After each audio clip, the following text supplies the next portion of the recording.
Puppy dog.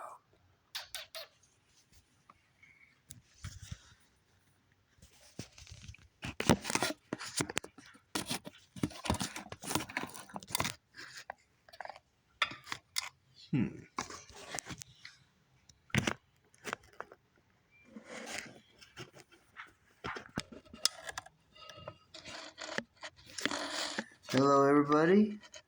Welcome back. We're going to try this again. I was reading for quite a while before I noticed that it was not recording for most of the time. It's all good. I love reading this book. It's a beautiful poetry. The words are just magnificent.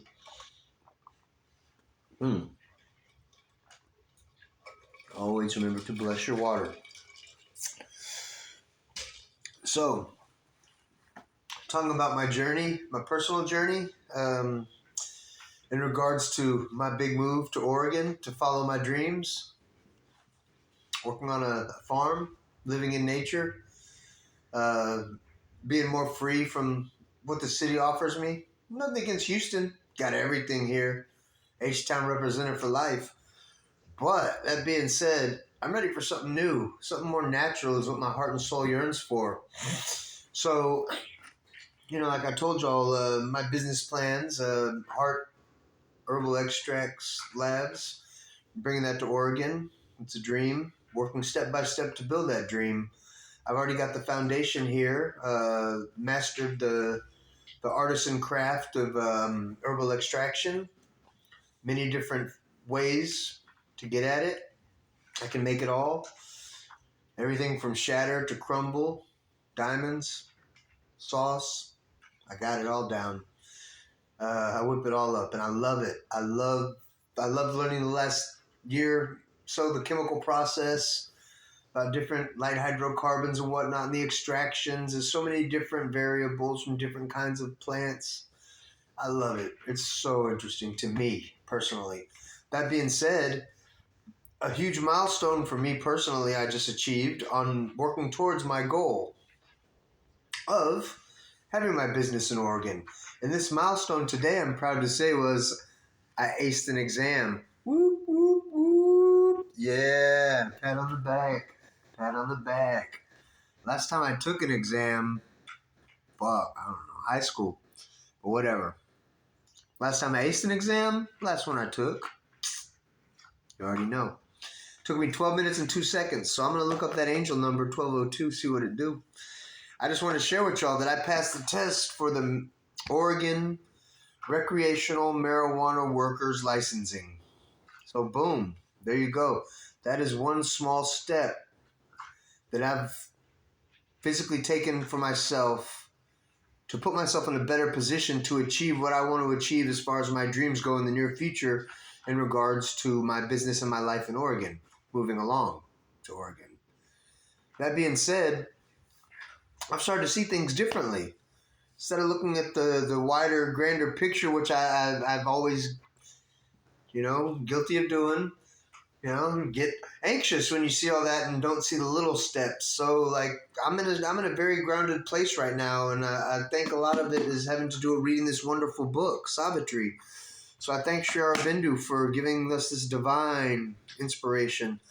It's really grounded me reading at y'all. Thank you for joining me, whoever's watching. I love y'all. Healing, love, and light. And I just wanted to share that dreams are possible and easier than we would think if we just envision them, keep positivity in our heart, and map out the steps, the small step-by-step process to get where you want to go. And you will get there, I promise. That being said, we continue on at page 490. The Book of Yoga, Canto 3, Entry into the Inner Countries. In fluttering shapes of half-bodied thought and crude beginnings of inconscient force, at first a difficult narrowness was there, oppressive uncertain powers and drifting wills, for all was there but nothing in its place.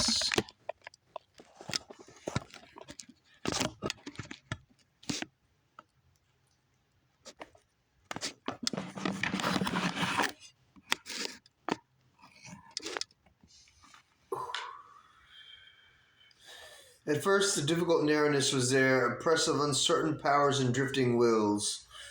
For all was there, but nothing in its place. At times, an opening came, a door was forced. She crossed through spaces of a secret self and trod in passages of inner time. At last, she broke into a form of things, a start of finiteness, a world of sense. But all was still confused, nothing self found. Soul was not there, but only cries of life. A thronged and clamorous air environed her. A horde of sounds defied significance, a dissonant clash of cries and contrary calls. A mob of visions broke across the sight and jostled sequence lacking sense and sweet. Feelings pushed through a packed and burdened heart, each forced its separate and consequent way, but cared nothing but its ego's drive. A rally without key of common will, thought stared at thought and pulled at the taut brain, as if to pluck the reason from its seat and cast its corpse into life's wayside drain. So might forgotten lie in nature's mud abandon the slain sentinel of the soul. So could life's power shake from it mind's rule. Nature renounce the spirit's government and the bare elemental energies. Make of the sense a glory of boundless joy, a splendor of ecstatic anarchy, a revel mighty and mad of utter bliss. This was the sense's instinct void of soul, or when the soul sleeps hidden void of power. But now the vital Godhead wakes within and lifts the life with the supernal touch. But how shall come the glory and the flame if mind is cast away into the abyss?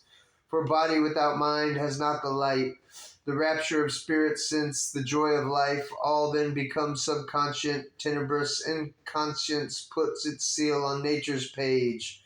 Or else a mad disorder whirls the brain, posting along a ravaged nature's roads, a chaos of disordered impulses in which no light can come, no joy, no peace. This state now threatened, this is pushed from her, as if a long, endless tossing street, one driven mid a trampling, hurrying crowd. Hour after hour she trod without release, holding her will, the senseless mute, at bay. Out of the dreadful press she dragged her will, and fixed her thought upon the Saviour name. Then all grew still and empty, she was free. A large deliverance came, a vast calm space. A while she moved through a blank tranquillity of naked light from an invisible sun. A void that was boundless happiness, a blissful vacuum of nameless peace. But now a mightier danger's front drew near. The press of bodily mind, the inconscious brood of aimless thought and will had fallen from her. Approaching loomed a giant head of life. Ungoverned by mind or soul, subconscient vast, it tossed all power into a single drive. It made its power a might of dangerous seas, into the stillness of her silent self, into the whiteness of its muse of space, a spate of torrent of the speed of life, broke like a wind-lashed, driven mob of waves.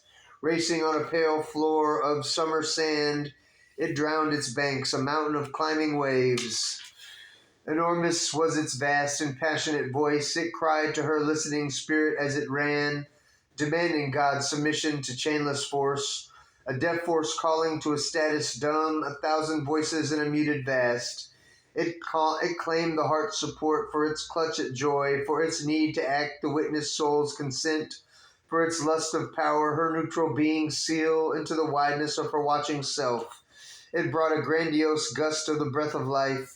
Its torrents carried the world's hopes and fears, all life's, all nature's dissatisfied, hungry cry.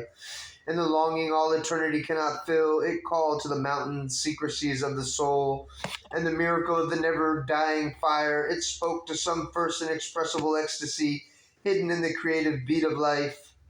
Out of the nether unseen deeps it tore its lure and magic of disordered bliss.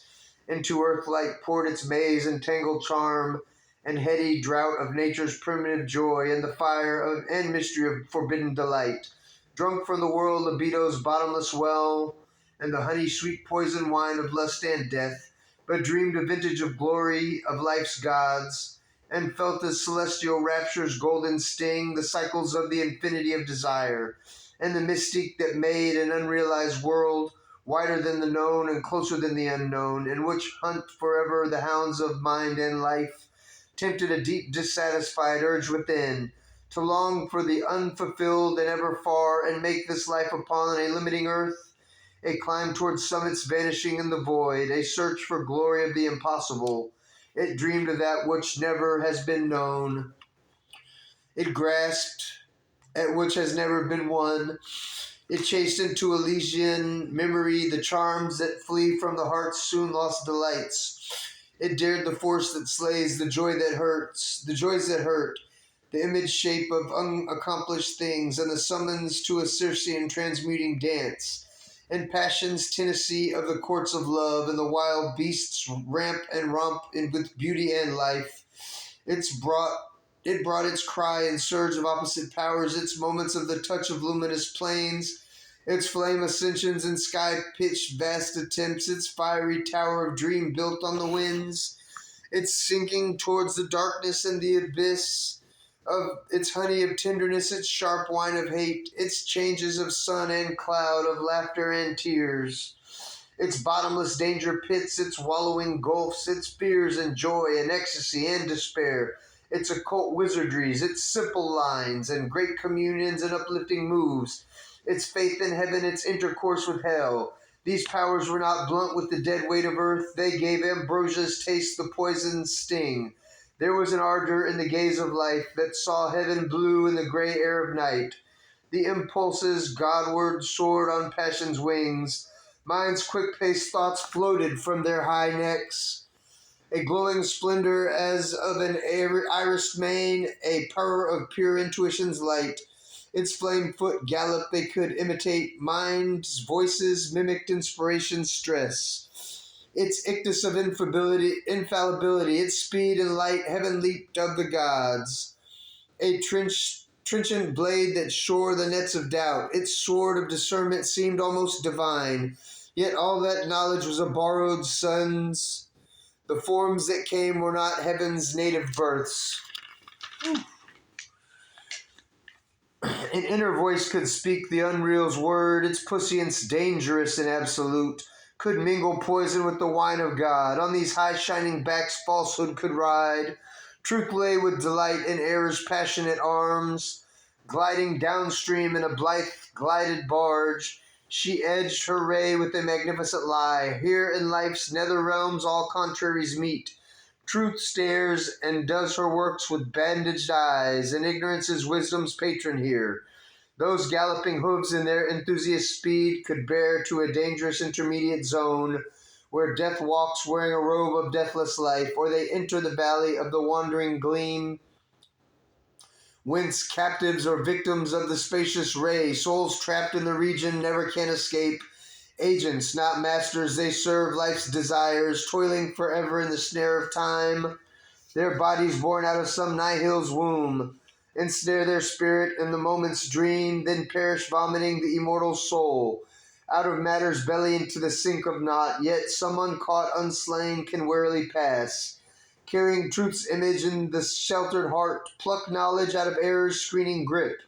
Break paths through the blind walls of little self and travel on to reach a greater life. All this streamed past her and seemed to her vision's sight as if around a high and voiceless isle.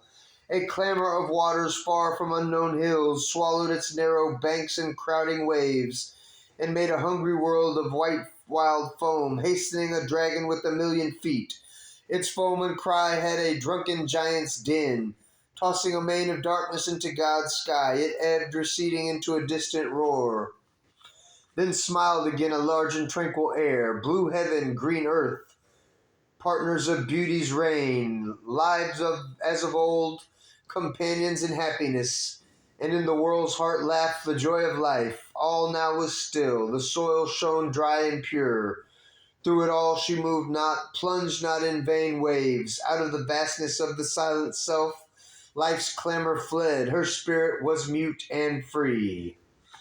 We're going to take a break there at line 255 and come back after I have a little break, get some water, whatnot. Hope y'all are enjoying this. And I'm excited. I'm one step closer to, forming my dream life in Oregon, business and all, with all in my heart. Victory to the light. Love always wins. I'll talk at y'all, read at y'all in a little bit. SAVITRI, Sri Aurobindo.